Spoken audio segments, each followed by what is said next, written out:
তখন আমরা আমাদের মেহমান যারা আমাদের অফিস কক্ষে এসেছে তাদের মুখ থেকে আপনারা অনেক প্রশংসা বা অনেক ভালো কথা শুনলেন। তো আসলে আমি প্রশংসার যোগ্য না, আমি প্রশংসা মানুষের নিকটে চাইও না। আমার অন্তর থেকে একটা কথা বলি, সেটা হচ্ছে কি আমি মানুষের প্রশংসা চাই না যদি আল্লাহ প্রশংসা না করে আমাকে। তো যা করি আমি নেক নিয়তেই করছি, আর আমার মাধ্যমে হয়েছে এটা বললে কেমন অহংকার আসবে।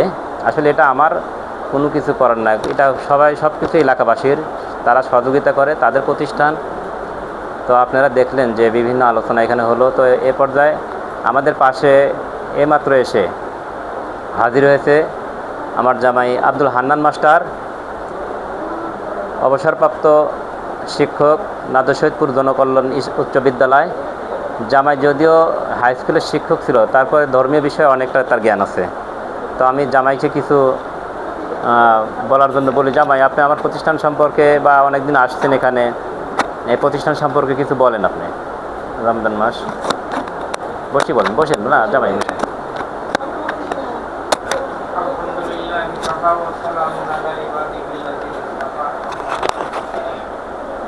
সম্মানিত উপস্থিতি, আমরা এই প্রতিষ্ঠানের সঙ্গে, এই প্রতিষ্ঠান স্থাপিত হওয়ার সঙ্গে থেকে আমরা যুক্ত আছি এবং এটা হাঁটি হাঁটি পা পা করে আলহামদুলিল্লাহ অনেক দূরে এগিয়ে গেছে। ছাত্রছাত্রীর সংখ্যা অনেক বড়, প্রতি বছর এখান থেকে আদর বের হয় এবং তৎসঙ্গে মৌলানা সাহেবও বের হয়, দেখা যায়।